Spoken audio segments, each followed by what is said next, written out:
하나님 말씀은 레위기 4장 1절부터 7절까지 제가 먼저 읽겠습니다. 여호와께서 모세에게 말씀하여 이르시되 누구든지 여호와의 계명들 중 하나라도 범하였으되 만일 기름 부은 자든 제사장이 범죄하여 백성에게 허물이 되었으면 그가 범한 죄로 말미암아 흠없는 숫송아지로 속죄 제물을 삼아 여호와께 드릴지니 그 숫송아지 회막문 여호와 앞으로 끌어다가 그 숫송아지 머리에 안수하고 그것을 여호와 앞에서 잡을 것이요 기름 부음을 받은 제사장은 그 숫송아지 피를 가지고 회막에 들어가서 그 제사장이 손가락에 그 피를 찍어 여호와 앞 곧 성소의 휘장 앞에 7번 뿌릴 것이며 그 제사장은 또 그 피를 여호와 앞 곧 회막 안 향단 뿔들에 바르고 그 송아지 피 전부를 회막문 앞 번제단 밑에 쏟을 것이며. 일단 여기까지 보겠습니다. 원전으로 보는 레위기 오늘 4장 죄를 깨닫는 자가 반드시 드려야 하는 속죄제란 제목으로 말씀을 나누겠습니다. 성경은 66권으로 되어 있는데요. 구약 39권, 신약 성경 27권으로 되어 있습니다. 근데 성경을 구약 성경과 신약 성경을 보는 각도, 보는 방법은 구분되어 있습니다. 그것은 예수님이 구분해 주신 것이죠. 그래서 구약 성경 39권을 우리가 볼 때 거기는 여러 가지 말씀이 있죠. 특별히 613개의 계명이 있다고 합니다. 세어보면 뭘 하라 하지 말라고 하는 것들이 있는데 그걸 지켜서 구원받으려고 하는 사람들이 많습니다. 대표적인 것이 10계명을 걸어놓고 그걸 암송하면서 지켜보려고 하는 사람들이 있어요. 그러나 그것은 현명하지 못한 방법입니다. 예수님 분명히 구약 성경을 보는 각도를 설명해 주셨습니다. 그것이 바로 요한복음 5장 39절에 보면 너희가 성경에서 영생을 얻으려고 성경을 연구하거니와 이 성경은 나에 대해서 증언하는 것이라 이렇게 말씀하셨습니다. 예수님이 말씀하신 성경은 구약 성경이죠. 그러니까 구약 성경을 가지고 영생 얻어보려고, 이 영생이라는 것은 영원한 생명을 얻어온다는 것은 구원 얻으려고 하는 것이죠. 그러니까 구약 성경을 잘 지켜서 구원 좀 받아보려고 이렇게 성경을 연구하고 있는데 그런 용도가 아니라는 겁니다. 그것은 바로 예수님이 누구라는 것을 알기 위해서 보내주신 것이라는 것이죠. 그래서 이 구약 성경을 다른 말로는 율법과 선지자라고 합니다. 그러니까 율법과 선지자라는 것은 모세오경이 기록한 오경을 율법, 다른 것들은 선지자의 글이라고 그래서 기록하고 있는데 이 모세와 율법과 선지자의 글은 유효기간이 있다는 거예요. 그 유효기간이 딱 정해져 있습니다. 우리가 냉장고에다가 음식을 넣고 꺼내서 먹지 않습니까? 예를 들어 우유를 이렇게 넣는데 보니까 날짜가 지났어. 그거면 그거 마시는 사람 없잖아요. 그죠? 성경도 마찬가지입니다. 구약 성경은 유효기간이 있다는 겁니다. 그 유효기간을 설명하는 것이 마태복음 11장 13절이죠. 모든 율법과 선지자는 세례 요한 때까지니. 그래서 그 이후에는 바로 천국의 복음이 선포돼서 천국이 침노하는 자의 것이니라. 그래서 바로 세례 요한이 와서 이분이야말로 예수 그리스도라는 것을 일러주는 순간부터 구약 성경은 임무를 다 했다는 거예요. 구약 성경이 잘못되었다. 그런 의미가 아닙니다. 구약 성경의 임무가 거기서 끝났다는 겁니다. 그 다음부터는 예수 그리스도의 말을 드려야 되고 예수 그리스도께서 사도들을 통해 주신 말씀을 우리가 드려야 된다는 것이죠. 근데 지금도 그것을 같이 생각하다 보면요. 잘못하면 염소가 될 수 있어요. 그죠? 예수님은 우리에게 주시기를 겟세마네 동산에 기도하실 때 그랬어요. 내가 기도하는 건 여기 이 사도들만 위해서 기도하는 것이 아니라 이 사도들의 말을 듣고, 이 신약성경이죠. 바로 하나가 되기 위한 그 사람들 위해서, 성도들 위해서 기도하는 것이니, 그래서 그 구분을 분명히 했습니다. 우리는 사도들의 말을 들어서 바로 주님 안에서 하나가 되는 사람들입니다. 그래서 우리는 이 성경이 굉장히 두껍다고 하지만요, 이렇게 보면은 굉장히 간단할 수 있어요. 그렇다면 우리가 구약 성경을, 오늘 레위기가 구약 성경 중에 있는데 왜 이걸 볼까요? 예수님을 알기 위해서 보는 것입니다. 그러니까 레위기는 주로 제사장들, 제사 지내는 방법이에요. 우리가 예수 안 믿는 분들도 제사를 지내잖아요. 조상들 위해서. 근데 이제 성경에 나오는 제사는 하나님 앞에서 제사를 드리는 거예요. 제사는 왜 드릴까요? 일반적으로 제사라는 건요, 제사를 드려서 제사 받는 사람의 마음을 달래주는 거예요. 그죠? 마찬가지로 하나님께 드리는 이 레위기에 나온 제사 방법들은 하나님의 마음을 달래기 위해서 드리는 건데, 다섯 가지가 대표적으로 나옵니다. 이 다섯 가지 제사 방법을 드릴 때 다섯 가지 다 제물이 필요한 거죠. 그래서 먼저 나오는 것이 바로 이 번제라는 것이 나왔고요. 제사, 제물 종류에 따라서 다섯 가지가 대표적으로 나오는데 이 번제라고 하는 것은 원래 히브리 말로 올라라고 합니다. 올라라고 하는 것은 원래 우리 말처럼 올라가는 거예요. 하나님께 다 남기지 않고 모든 것이 올라가는 그런 제사법인데 그 짐승을 제사의 짐승을 잡는 방법이 1장에 나옵니다.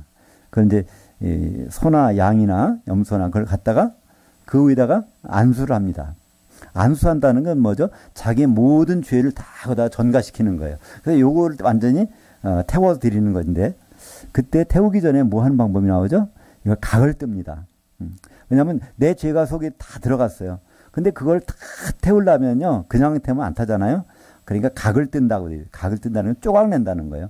뼛속, 살속까지 깊이 박혀 있는 이건 우리 죄를 거기에서 다 드러내서 그거를 제단 위에서 태워서 올려드리면 하나님이 그것을 향기롭게 받으신다는 것입니다. 그러니까 제사라는 것은 만들기 필요한 건 제물인데요. 제물에다가 뭘 집어넣어요? 우리 죄를 다 집어넣어야 돼요. 그것으로 제사를 드리면 하나님이 그걸 받으신다는 겁니다. 이것은 누굴 설명한다고요? 바로 요한복음 5장 39절에 모든 성경은 다 예수님을 설명하는 거란 말이죠. 그래서 이것이 실현된 것이 바로 십자가상에서 그분이 번제물로 올라가셨어요. 근데 그분은 십자가라는 건 뭘까요?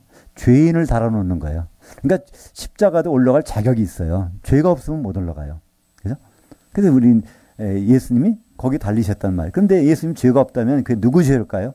우리 죄가 다 우리가 안수해서 거기 속에 다 포함되는 것을 십자가에서 이제 다 처리가 된 것입니다. 그걸 하나님은 기쁘게 받으셔서 이제 우리와 그런 죄의 관계에서 우리를 깨끗게 해주신 것이죠. 그 첫 번째는 번제물이라는 것은 이제 그렇게 짐승을 잡아 드리는데 그것은 예수님이 앞으로 오셔서 한다는 것. 그것이 드디어 2000년 전에 오셔서 십자가에서 번제를 들리셨고요. 두 번째로는요, 하나님은 지금도 그걸 찾으세요.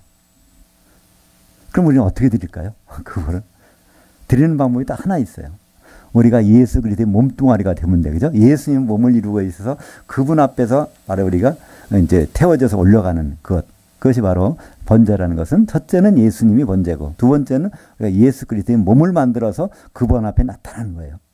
그것이 바로 로마서 12장 1절에 보면 그러므로 너희 몸들을 하나님이 기뻐하시는 거룩한 산사한 제물로 만들어서 그 앞에 나타나라. 이것이 바로 하나님께 드릴 합당한 예배니라 제사니라 설명하고 있죠.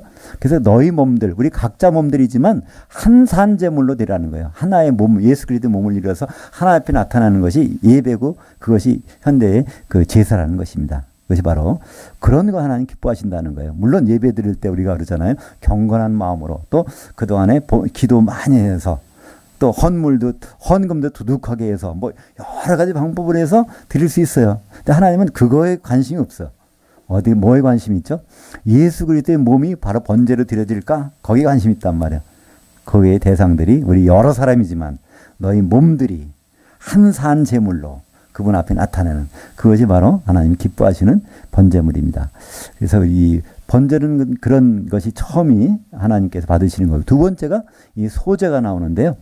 이 소제라는 소자는 소금할 때 소자입니다. 힐소자예요. 그러니까 한마디로 소제라는 건 가루를 떡을 만들어 드리는 겁니다. 가루를 떡을 만들어. 그러니까 예수님은 거기에 좀 누룩이 들어가면 안 돼요. 누룩이라는 것은 세상적인 영향력입니다. 우리에게서는 누룩이 빠져나가야 되는데요. 누룩이 차이점이 뭘까요? 누룩이 들어간 거고 안 들어간 거예요. 누룩이 안 들어가면 참 불편해요, 먹기. 얼마나 딱딱한지 몰라, 그죠? 근데 누룩이 들어가면 부들부들해요. 그러니까 우리 교회 가운데도요, 그런 것이 굉장히 많이 들어있단 말이에요. 여러 가지 신앙생활 하는 가운데서 세상적인 걸 많이 들어서 너무나 편하게, 그것이 바로 누룩적인 요소가 많이 있습니다. 이제 그런 것이 제거된 그런 분이 누굴까? 예수님. 예수님은 바로 그 누룩이 없는 분이에요.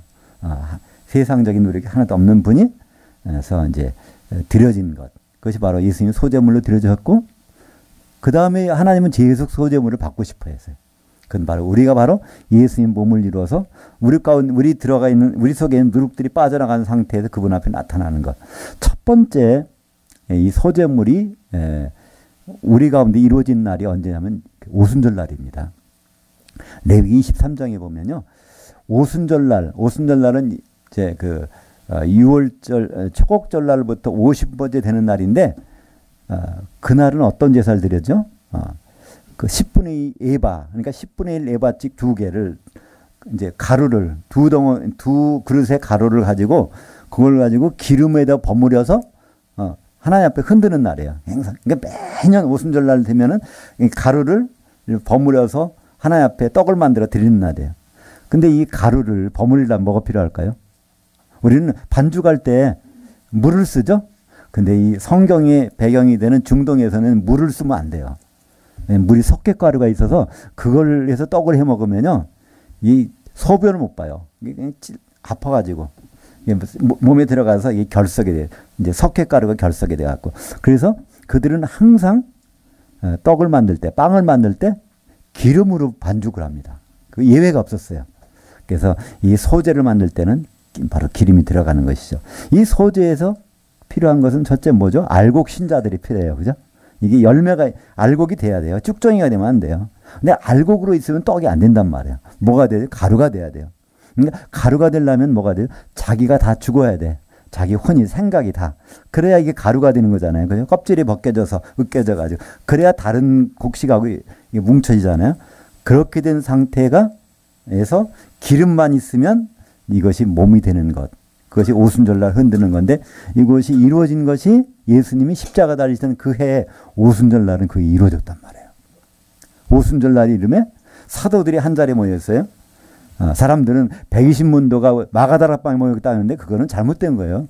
성령은 마가다락방에 내린 적이 없어요. 오순절날은요 성전에서 모이게 돼 있어요. 모든 사람들이. 왜 마가다락방에 모입니까? 거룩한 사람들은 하나님이 지정한 곳에서 모이게 돼 있어요. 그리고 거기에는요 마가다락방은 몇 명 들어갈 수가 없어요. 근데 그 당시에 수십만 명이 모였는데 그래서 성전에서 먼저 그러니까 사도들이 가루가 된 상태에서 성령이 내려서 그들이 한 덩어리 떡이 되어 흔들렸습니다.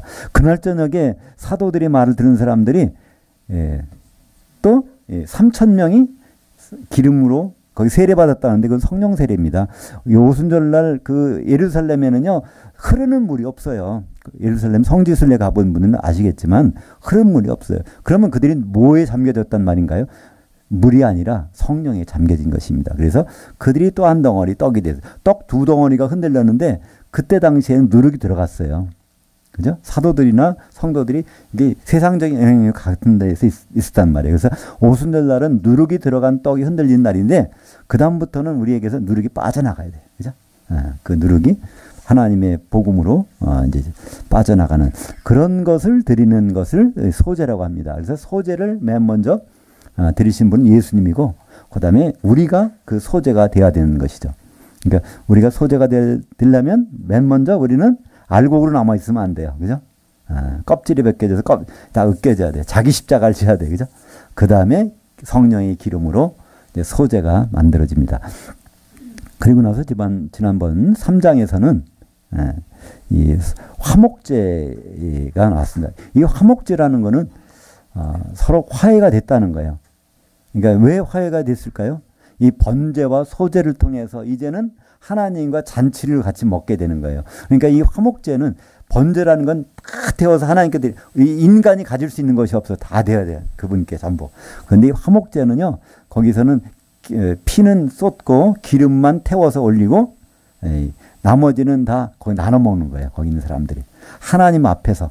우리는 보통 하나님 앞에 간다는 것이 쉽게 생각하죠. 근데요. 하나님은 원래 가까이 할 수가 없는 분이에요. 왜 그럴까요? 죄가 없으신 분과 죄가 있는 인간이 만날 수가 없어요. 만나면요. 큰일 나요. 죽어버려요. 그래서 보통 어둠이라는 것이 있을 때 빛이 들어가면 어둠이 사라져 버리잖아요. 우리가 어둠의 죄 가운데 있었는데 그 빛이 들어오면 우리는 거기서 살아날 방법이 없어요. 그래서 하나님은 인간을 만나시고 싶은데 만날 수 있는 방법이 없으니까 하나 만들어 주신 것이 구약에서 성막 또는 성전, 회막 그런 것입니다. 거기에는 반드시 뭐가 있어야 돼요? 휘장이라는 게 있어요. 이 휘장이라는 높이가 이제 4m 50 정도니까 폭도 그것이 그 안쪽에 하나님이 계셔. 그 이쪽에 인간이 있어. 근데 이 휘장 때문에 죄가 있어도 살아남는 거예요. 그죠? 예, 그래서 하나님과 칸막이를 놓고서 거기서 만나는 장소. 그래서 만난다는 회, 그래서 회막이라고 하고 또 거룩한 곳이 성막이라고 하고 또 하나님이 집이라고 해서 장막이라고 하고 장막, 성막, 회막 같은 것입니다. 하나님과 인간이 만나는 것. 바로 거기에서 같이 잔치를 벌이는 것이 바로 화목제입니다. 누구 때문에요? 예수님 때문에. 예수님이 그 몸을 나서. 그래서 예수님은 히브리서에서 뭐라고 그러죠? 이 휘장이 바로 예수님이라는 거예요. 이 휘장이 없으면 하나님과 만날 수가 없어. 그것이 바로 휘장이 예수님 몸이 바로 이제 성전이고 우리가 예수님 몸을 이루면 성전이 되는 것입니다. 그래서 지난 시간까지는 번제와 소제와 화목제. 그러니까 번제와 소제, 화목제는 예수님이 번제물이고 소제물이고 화목제물이고 또 우리가 한 사람이면 될 수 없어요. 우리가 정말 한 몸을 이루게 되면 번제가 될 수 있고 또 소제가 될 수 있고 화목제가 될 수 있고 그것이 다 요한복음 5장 39절에서 구약에서 말하는 것은 다 예수님 안에서 이루어지는 일들을 설명하고 있습니다. 오늘은 이제 속죄제인데요. 속죄제라는 것은 우리가 예수 믿으면 구원받으면 더 이상 죄인이 아니다 이렇게 생각하잖아요. 근데 맞긴 맞아요. 근데 용서받는 죄인이란 뜻이에요. 그러니까 예수 믿었다고 갑자기 저 사람은 아주 거룩해집니까? 예수 믿어도요. 그냥 죄 짓고 잘못하고 하는 사람들이 굉장히 많아요. 오히려 더 많을 수도 있어. 마음대로 죄를 지려고 하면요. 그죠? 우리가 계속 죄를 지으면 될까요?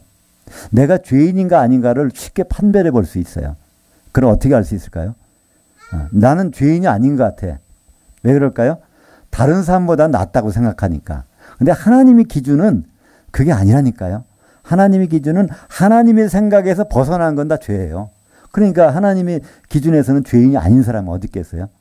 그래서 죄라는 단어 자체를 헬라어나 히브리어나 다 관역이 빗나갔다 그럽니다. 그러니까 히브리 말로는 죄를 하타트라고 해요. 하타트. 또 헬라어는요. 하마르티아라고 하는데 이 마르티아라는 것은요. 군사 용어입니다. 그전에는 활로 이제 관역을 쏘는데 멀리 있으니까 그 활 여기에 관역 옆에는 관역수가 있단 말이에요. 활을 딱 당겨 딱 쏘는데 여기로 들어가면 마르티아 명중 그러는 거예요. 여기로 딱 꽂혔어. 명중. 근데 활을 쏘긴 쐈는데 어디로 빗나갔어. 하마르티아. 하라는 것은 노 그런 뜻이에요. 하마르티아. 그래서 하마르티아는 빗나갔다 그런 뜻입니다. 그러니까 빗나갔다는 그 단어가 성경에서는 우리말 죄라고 번역했어요. 그러니까 여기 내가 죄인이다라는 뜻은요. 내가 세상 사람보다 잘못됐다는 뜻이 아니라 내가 죄인이라는 것은 하나님의 생각과는 다른 걸 하고 있다면 다 이게 죄라는 거예요. 그러니까 죄인이 아닐 수가 없죠. 그러니까 예수 믿는 사람도 매일 죄를 지을 수밖에 없어요. 하나님과 똑같은 생각을 하지 않을 때가 있잖아요. 거기서 벗어날 때가 있습니다. 그래서 그런 것을 있을 때 하나님께 내가 죄를 졌다는 생각이 나는 순간에 드리는 것이 바로 이제 속죄 제물입니다. 속죄 제고. 그러니까 이 속죄제는요, 일반인들은 드릴 자격도 없어요. 근데 하나님의 백성이 되고 하나님 자녀가 되면 반드시 드려야 되는 것이 이 속죄 제물인데 이 속죄제는 두 종류가 있습니다. 바로 이 제사장하고 회중이 드리는 속죄제가 있고요. 그 다음에 평민들이 족장들이 드리는 제사 방법이 약간 차이가 있습니다. 쉽게 말씀드리면 성도들이 죄를 졌을 때 드리는 속죄가 있고요. 일반 신자들이 죄를 졌을 때 드리는 신자를 좀 구분하고 있다는 거예요. 그러니까 그 차이점이 제물부터 그리고 제물을 다루는 방법이 차이가 있는데요. 거기 오늘 6절에 보니까 4장 6절에 보니까 그 제사장은 손가락에 그 피를 찍어 여호와 곧 성소의 휘장 앞에서 7번 뿌릴 것이요. 성소의 안에 휘장까지 들어가서 안에서 그러니까 제사장이 죄를 범하면 원래 죄를 지면요. 백성들이나 어떤 사람이 죄를 지면 자기가 해결할 방법이 없어요. 제사장한테 가서 해결을 받아야 돼요. 근데 제사장 같은 해를 받아야 되는데 그 제사장도 죄를 졌다면 이거는 먼저 그 제사장부터 해결을 해야 된단 말이에요. 그래서 그 대제사장이 죄를 진 것이 있으면 먼저 자기 죄부터 해결받아야 되는데 반드시 그 성소 안에 들어가서 거기에서 해결을 받아야 된다는 것이죠. 그리고 그 피를 어디다가 쏟아요?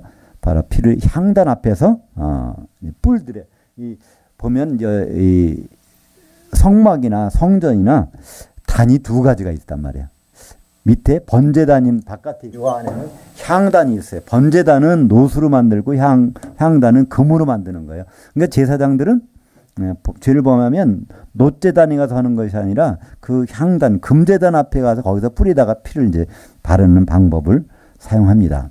그래서 그것이 해결이 되면 비로소 자격이 이제 일반 사람들의 죄를 해결할 수 있는 제사장으로서 쓸 수가 있는 것이죠. 근데 예수님은 그럴 필요가 없었어요. 왜 그러냐면 예수님은 죄를 안 졌기 때문에. 그러니까 예수님은 십자가를 질 때 한 번만 지면 돼요. 만약에 인간으로서 죄를 졌다면 두 번 져야 됐을 거예요. 그죠? 자기 죄를 위해서 십자가에 한번 달리고 그다음에 살아나서 달려야 되는데 인간으로서는 살 수가 없잖아요. 그러니까 인간으로서는 죄를 해결할 방법이 없는 거예요. 그죠? 자기 죄부터도 해결할 방법이 막막한데 어떻게 남의 죄를 해결할 수 있겠습니까? 그래서 이런 방법을 주신 것은 그래 맞아 인간은 해결할 수 없어. 그럼 누가 와야 돼요? 죄 없는 분이 오셔야 되니까 죄 없는 대제사장이 오신 그분이 바로 예수님이시죠.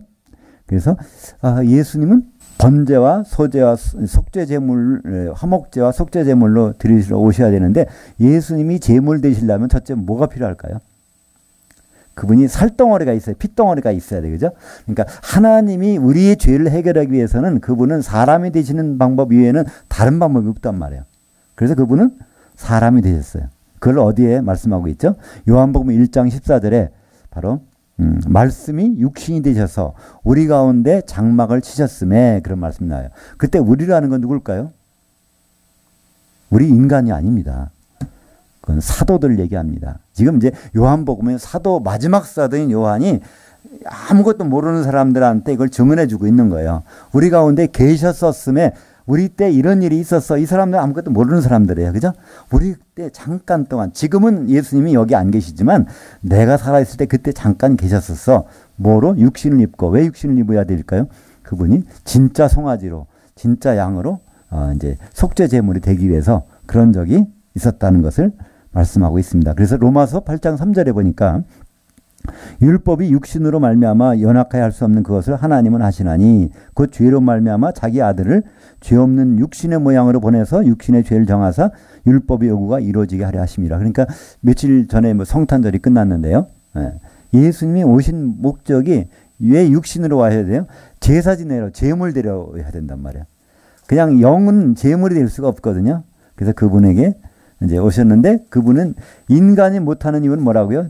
바로 이 연약해서 죄가 있어서 다시 자기 죽고 다시 죽을 수 없으니까 그분이 죄 없는 분이 오셔서 이제 우리를 위해서 이제 속죄제를 드리셨다는 것입니다. 히브리서 7장 27절에 바로 이 내용을 설명하고 있습니다. 제가 읽겠습니다. 예수님은 저 대제사장들이 먼저 자기 죄를 위하고 자기 죄를 해결받아야 되니까 다음에 백성의 죄를 위하여 날마다 제사 드리는 것과 같이 할 필요가 없으니 이는 그가 단번에 자기를 드려 이루셨습니다. 그래서 예수님은 죄가 없으시기 때문에 자기 죄를 해결할 필요가 없다는 거죠. 그래서 직접 해결하셨기 때문에. 그러니까 예수님 십자가 달리셨다는 건 누구 죄요?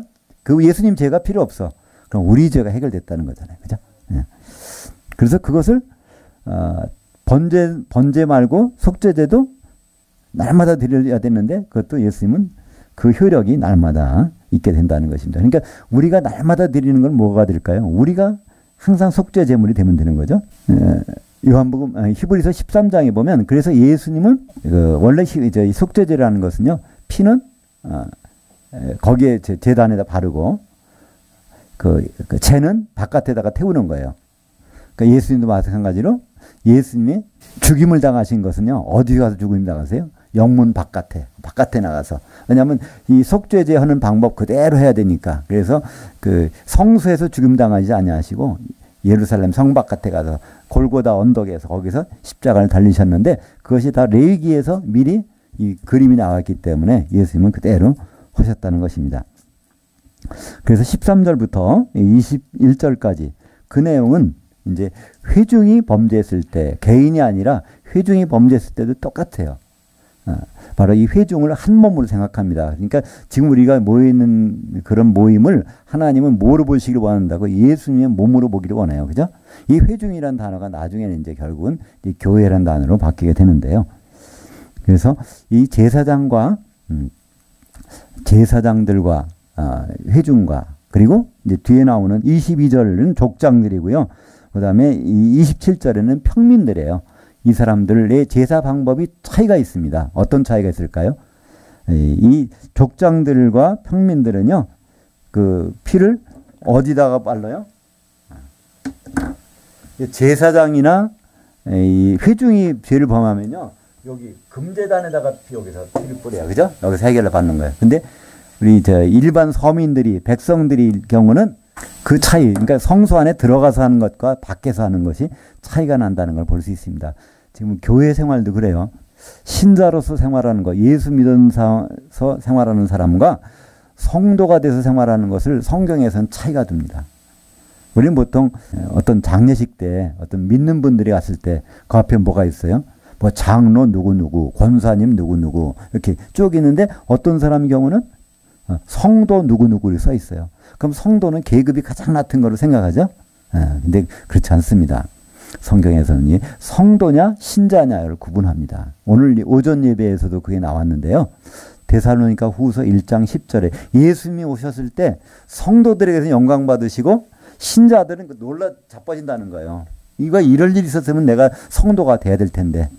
그래서 이 신자들은 1000년 동안 지옥불에 던져지는 장면을 성경에서 볼 수 있고요. 물론 그 다음에 다시 어떤 기회가 성경에서는 기록되고 있지만 그렇습니다.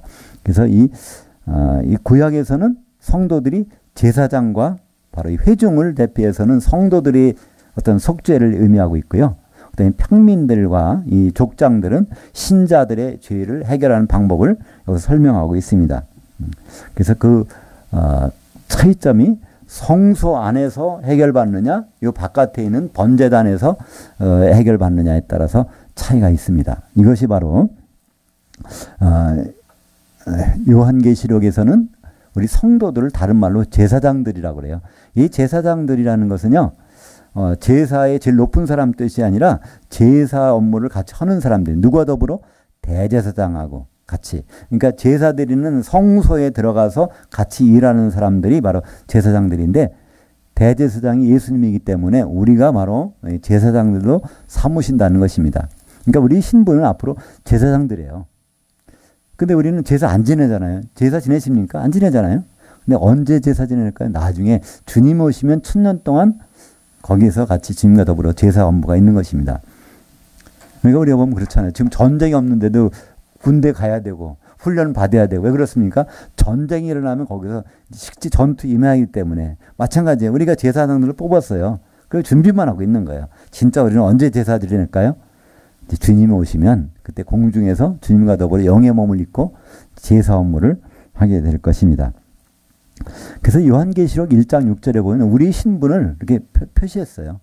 요한계시록 1장 6절에 보니까 그의 아버지 하나님을 위하여 우리를 나라와 제사장들로 삼으신 그에게 영광과 능력이 세세토록 있기를 원하노라. 그러니까 우리 신분이 바로 제사장들. 쉽게 말하면 우리 신분이 지금 성도들로 택하셨다는 것입니다. 그러니까 요한계시록 11장에 보면요, 좀 약간 이상한 말이 나오게 해요. 이해가 잘 안 가는 말이 나와요. 그걸 한번 제가 읽겠습니다. 요한계시록 같이 한번 읽어볼까요? 요한계시록 11장 1절과 2절. 또 내게 지팡이 같은 갈대를 주며 말하기를 일어나서 하나님이 성전과 금제단과 그 안에 있는 경배하는 자들을 측량하되 성전 바깥마당은 측량하지 말고 그냥 두라. 이것은 이방인에게 주었은즉 그들이 거룩한 성을 42달 동안 짓밟으리라. 이것은 이제 앞으로 예수님이 이제 다시 오시는데 그 전에 7년 동안 이제 환란이 시작됩니다. 그래서 7년은 전 3년 반, 후 3년 반에 걸쳐서 이제 환란이 있는데 지금 전 3년 반에 일어난 일을 여기 설명하고 있어요. 전 3년 반이 되면 그때 어떤 사람들에게는 이렇게 측량을 해서 나중에 인을 치는 장면이 나오는데 이 사람들을 보호해 주는 장면이 나와요. 쉽게 말하면 빌라델피아 교회를 여기 설명하고 있는데 그들을 측량하는 장소가 나옵니다. 보니까 성전과 그 제단 사이에서 경배하는 자들. 근데 여기서는 이 성전은요, 사실 그냥 성전이 아니라 성소입니다. 이 성전 전체에서 요 안에를 얘기하고 있어요. 그 안에는 내전이죠. 그러니까 이것을 히브리 말로 하면, 그러니까 헬라어로 하면 나오스라는 건데, 나오스와 이 바깥의 전체는 이 히에론이라고 하는 건데, 바깥의 전체가 아니라 요 성전, 그러니까 성전 바깥이라는 것은 외부가 아니라 요 바깥 뜰을 얘기하는 거예요. 그죠? 여기 나오는 근데 성전 안에 있는 사람들을 먼저 재는 거예요.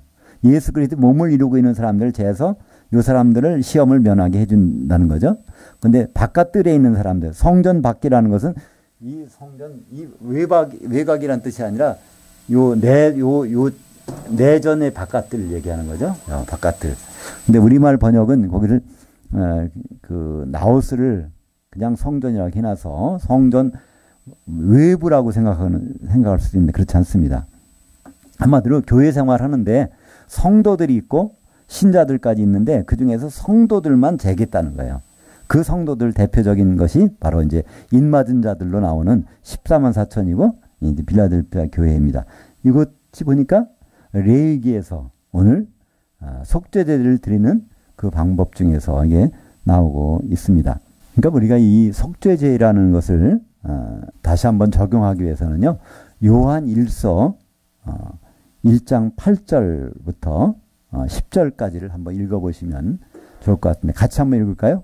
그 프린트물 맨 위에 1장 8절만 먼저 보겠습니다. 같이 보죠. 만약 우리가 죄가 없다고 말하면 스스로 속이고 또 진리가 우리 속에 있지 아니할 것이요. 일단 거기까지 먼저 보죠. 죄가 없다고, 나 용서받았어, 난 이제 죄가 없어, 이렇게 말하면 이거는 스스로 속인다는 거예요. 우리는 예수 믿어도 죄가 날마다 지을 수 있다는 거예요. 이게 좀 이해가 안 가실 수 있는데 그렇잖아요. 나를 생각해보면 알아요. 자기 자신을.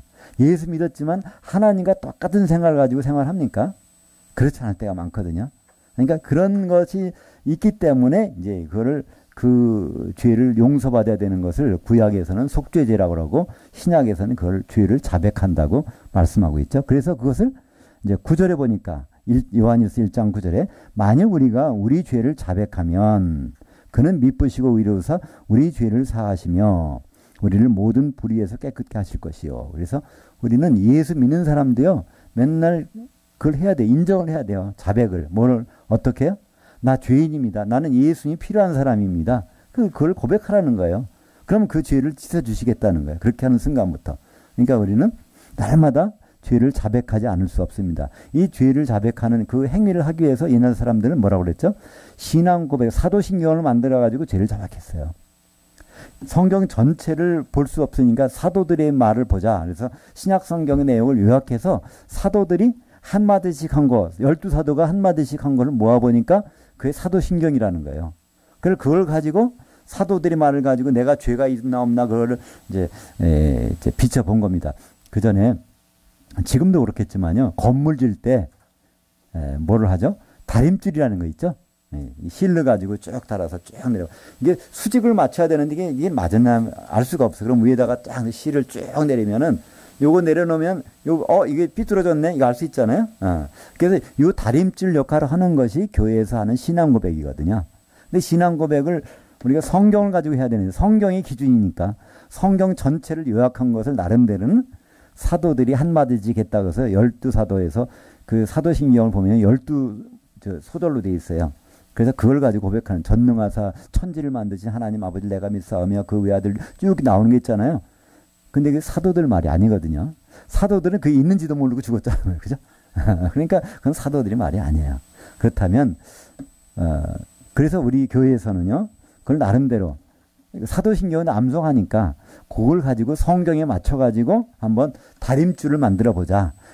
요거를 사도신경을 암송하는 순간에 내가 여기서 이탈했는가 안 했는가를 확인하면서 우리는 예배에 들어가는 거죠. 그래서 예배 시작하기 전에 일반적으로 사도신경 하는 이유는 죄를 없앤 다음에 그분을 만나려고 사도신경을 해서. 왜냐하면 그 방법이 죄를 없어진다고요? 맞아요. 없어진다고 했으니까. 우리가 그 죄를 자백하면 미쁘시고 의로우사 깨끗게 해주신다 그랬으니까. 요한일서 1장 9절 말씀 때문에 우리는 마음 놓고 예배 드리는 것입니다. 그래서 사도신경을 하는데 사도신경이 너무나 이상한 내용들이 많이 들어갔으니까 갑자기 본디오 빌라도가 나오잖아요. 그죠?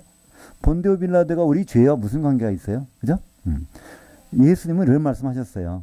3번이나 십자가 지시 전에 내가 예루살렘 올라가서 장로들 곧 대제사장들과 서기관들에게 많은 고난을 받고 그가 죄에 대해서 점검을 받고 그런 뜻이에요. 그 다음에 십자가에 이제 죽고 3일 만에 부활하리라. 이걸 3번이나. 그러니까 예수님의 죄를 점검하는 사람들이 율법을 담당하는 사람들로 한정을 했단 말이에요.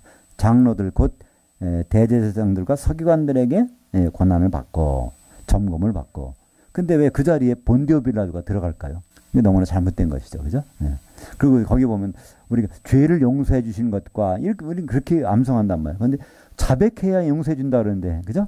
영원히 사는 것과 우리가 지옥 가서 영원히 살면 뭐 하겠어요? 주님과 영원히 사는 것과 이걸 일일이 성경에 있는 내용을 가지고 한번 이렇게 완전한 건 아니지만 우리는 그래서 그걸 하나의 다림줄로 삼아서 죄를 약간 벗은 상태에서 예배를 드리고자 그렇게 우리는 신앙을 고백하는 것인데요. 그것이 바로 오늘 레위기에서는 속죄 제물이라는 그 내용이고요. 그것이 바로 속죄 제입니다. 그리고 10절에 요한일서 1장 10절 같이 보죠. 만일 우리가 범죄하지 아니하였다 하면 하나님을 거짓말하는 이로 만드는 것이니 또한 그의 말씀이 우리 속에 있지 아니하리라. 프린트물 맨 위에 보시면 요한일서 1장 10절. 그러니까 만약에 내 죄를 안 졌는데요. 이렇게 하면 누가 거짓말하는 거예요? 하나님이 거짓말한다는 거예요. 그럼 하나님을 거짓말쟁이로 만드는 사람이 온전할 수 있을까요? 그건 상식적으로 안 된단 말이에요. 그러니까 우리는 날마다 우리 죄를 인정해야 돼요. 근데 어디다가 인정을 해야 돼요? 하나님의 말씀이 기준에서 벗어나는 걸 인정해야지. 아, 내가 저 사람은 도둑질 했는데요. 나는 도둑질 안 했어요. 이런 거 가지고서 하는 것이 아니라 하나님의 말씀을 기준, 다림줄을 삼아보니까 여기서 내가 이만큼 벗어났네요. 여기서 요거를 인정하라는 뜻입니다. 내가 하나님의 생각에서 얼마나 벗어났는가 그거를 깨닫는 순간에 인정하라는 것. 그것이 우리의 속죄 제물입니다. 그런 것을 날마다 드려야 된다는 것입니다. 그러니까 오늘 제목처럼 이 속죄 제물은요. 죄를 깨닫는 자가 드릴 수 있어요. 죄를 깨닫지 못하는 사람은 드릴 수도 없어요. 죄를 깨닫는 자가 드려야 하는데 그것은 지금 우리가 드리는 건 어떤 제물이라고요? 자백하는 거예요. 인정하는 거예요. 누굴? 예수님이 필요하다는 걸. 예수님이 속죄 제물이라는 것을 인정하고 그분이 해결했다는 걸 인정하면 그럼 우리는 죄에서 벗어날 수 있다는 것이죠. 그래서 우리가 믿는 사람들은 날마다 이 죄를 깨달아야 되고 깨달은 사람들은 날마다 이 속죄 제물을 드려야 됩니다. 그 속죄 제물은 이제는 다른 거 가져야 하나님 안 받으세요. 그죠? 예수님은 몸밖에 없어. 그럼 예수님 몸을 이루려면 혼자는 안 되거든요. 지체가 하나, 손가락 하나가 몸이 되나요? 그럼 다른 게 모여야죠. 그래서 우리는 이게 모이는 겁니다. 우리는 지금 왜 모일까요? 번제가 되기 위해서 모이는 거고요. 우리는 왜 모일까요? 소제물이 되기 위해서 모이는 거고요. 우리는 왜 모일까요? 화목제물이 되기 위해서. 또 우리는 속죄 제물이 되기 위해서. 하나님이 인정하시는 속죄 제물은 예수 그리스도의 몸밖에 없으니까. 그래서 우리는 바로 이 속죄 제물을 드리기 위해서 이렇게 모이는 것이고 이때 필요한 것이 뭐라고요? 죄를 깨닫는 것입니다. 인정하는 것입니다. 바로 나는 예수님이 필요한 사람입니다. 그 고백이 바로 나는 죄인입니다라는 고백과 똑같은 거예요. 바로 나는 죄인입니다. 난 그래서 예수님이 필요합니다. 그래서 예수님은 어떻게? 그분은 한 지체가는 안 되거든요. 몸이라는 거는 지체 한 부분은 될 수가 없습니다. 그래서 우리는 옆에 계신 분들이 다 필요한 거예요. 이 몸들이, 이 지체들이 모여서 우리는 예수 그리스도의 몸으로 가까이 가고 있기 때문에 하나님은 그것을 아주 기뻐하시는 것이죠. 그래서 여기 속죄 제물은요, 소나 양이나 염소로 드렸는데 이건 다 뭘 뜻한다고요? 예수님을 뜻하는 거예요. 그죠? 옛날엔 짐승 소 잡고 양 잡고 염소 잡아서 하나님 앞에 태워드렸어요. 근데 그건 매년 드려야 돼. 효력이 얼마 안 가니까. 근데 예수님 십자가에서 소로서 양으로서 염소로서 다 해결하셨어요. 그러니까 우리는 그분을 인정하면 되고 우리가 그분의 몸을 이루면 되는 것입니다. 근데 그것도 안 되면 어떻게 할까요? 돈이 없어. 그러니까 구약 사람들이 이게 죄를 지면요. 소를 잡아야 되고 양을 잡아야 되고 염소를 가져야 되는데 이거 1년에 한두 번이면 감당하겠는데 매번 죄를 짓는데 그 감당이 되겠어요? 매일 송아지 매일 한 마리씩 갖다가 하려면 이거 안 된단 말이에요. 그러면 하나님 앞에 나 죄는 졌는데요. 돈이 없어서 이거 속죄제물을 못 하겠습니다. 이런 말은 할 수 있으면 될 것 같죠? 그래서 하나님은 말문을 막으시는 거예요. 돈이 없어? 방법이 있다는 거예요. 그것이 바로 레위기 5장 7절 한번 보죠. 주보 맨 밑에 보면 까만 글씨 있습니다. 만일 그의 힘이 어린 양을 바치는 데에 미치지 못하면 그가 지은 죄를 속죄하기 위하여 산비둘기 2마리나 집비둘기 새끼 2마리를 여호와께 가져가래. 이거는 큰 돈 안 들잖아요. 그러니까 우리는 아무리 죄를 져도 이 비둘기만 갖고 가면 돼요. 비둘기 사는데 뭐 큰 돈이 들겠어요? 아니 사내가 잡아오면 되는 거지. 네. 근데 그것도 안 되면 어떻게 되냐는 거예요. 그럼 곡식가루 좀 바치라는 거예요. 그러니까 이 속죄제는 제물은 안 드리면 안 됩니다.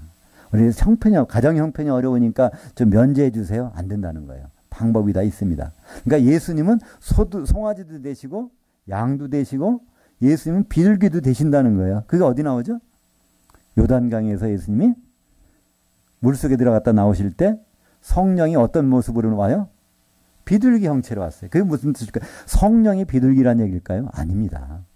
성령은 그분이 영이신데 형체가 없는 분이에요. 그럼 왜 성령이 비둘기 형체로 거기에 임하셨을까요? 성령의 역할이 있습니다. 성령은 어떤 분일까요? 요한복음 5장 26절에 보면 바로 그 진리의 성령께서 오실 때 나를 증언하실 것이요. 그러니까 성령은 예수님이 누구라는 것을 일러주는 분이에요. 그러니까 예수님이 요단강 속에 들어갔다가 잠겼다가 나오는 순간에 성령이 비둘기로 일러주는 거예요. 누구라고? 예수님은 송아지일 뿐 아니라 양일 뿐 아니라 예수님은 비둘기도 된다는 거예요. 매일매일 죄를 져도 우리는 매일매일 속죄제가 있어요. 그죠? 값싸게 얻을 수 있는 바로 예수님을 설명하는 것입니다. 성령은 비둘기가 아닙니다. 우리는 보통 성령 집회에서 비둘기 몇 마리 그려놓고 나서 막 이렇게 하는데 그거는 잘못된 것입니다. 바로 성령은 예수님을 증언하는 것이고 바로 예수님은 비둘기라는 제물도 된다는 것입니다. 그것은 바로 우리가 항상 하나님 앞에 갈 때 죄를 용서받을 수 있는 누가? 예수님을 통해서. 그래서 하나님은 받으시고 싶은 제물이 딱 하나 있어요. 우리는 선물을 이렇게 준다고 할 때 받고 싶은 것이 있잖아요. 그러면 이제 우리 손주한테도 선물 뭐 받고 싶어? 그러면 이제 뭘 원한다고 할 거잖아요. 그죠? 근데 하나님은 그게 정해져 있어요. 하나님 무슨 제물 받고 싶으세요? 그럼 하나님은 딱 나 예수 그리스도의 몸. 그죠? 예수 그리스도의 몸이 송아지도 되고 양도 되고 염소도 되고 그죠? 이 비둘기도 되니까. 그러면 우리가 그 몸을 드릴 수 있는 것을 어떻게 할까요? 바로 너희가 바로 하나님의 성전이고 예수 그리스도의 몸이고 그래서 우리는 하나님 앞에 드릴 제물로 항상 준비가 되어 있어야 되는데 그러기 위해서는 누가 필요합니까? 옆에 진짜 성도가 있어야 돼요. 그죠? 진짜 성도들. 그래서 옆에 계신 분들이 너무너무 고마워요. 그분 때문에 우리는 하나님 앞에 쓸 수가 있어. 그분이 빠져나가면 나는 어떻게 감당이 안 되는 거거든요. 그죠? 아무리 자기가 훌륭해도 감당이 안 돼요. 이거는 몸이 아니니까. 그래서 이제 마지막으로 속죄제 다음에는 속건제가 있는데요. 속건제는 배상하는 겁니다. 그냥 말로만 끝나는 것이 아니에요. 그거에 대해서 손해배상을 같이 청구해 주는 건데 사실 예수님은 손해배상의 배상물도 되십니다. 그것이 이제 다음에 레위기 이제 5장에서 속건제에 대해서 나올 것입니다. 우리는 이 구약을 통해서 예수님에 대한 그림을 잘 볼 수 있습니다. 그리고 그것을 예수님은 2000년 전에 이루셨고요. 이제 그걸 누구한테 맡겼어요? 우리 보고 예수님이 제물을 만들어서 하나님을 만족시키라는 거예요. 우리는 번제물이 되고 소제물이 되고 화목제물이 되고 이 속죄제물이 되어서 하나님 아버지를 기쁘시게 하는 만족시키는 우리 성도들이 됐으면 좋겠습니다. 기도하겠습니다.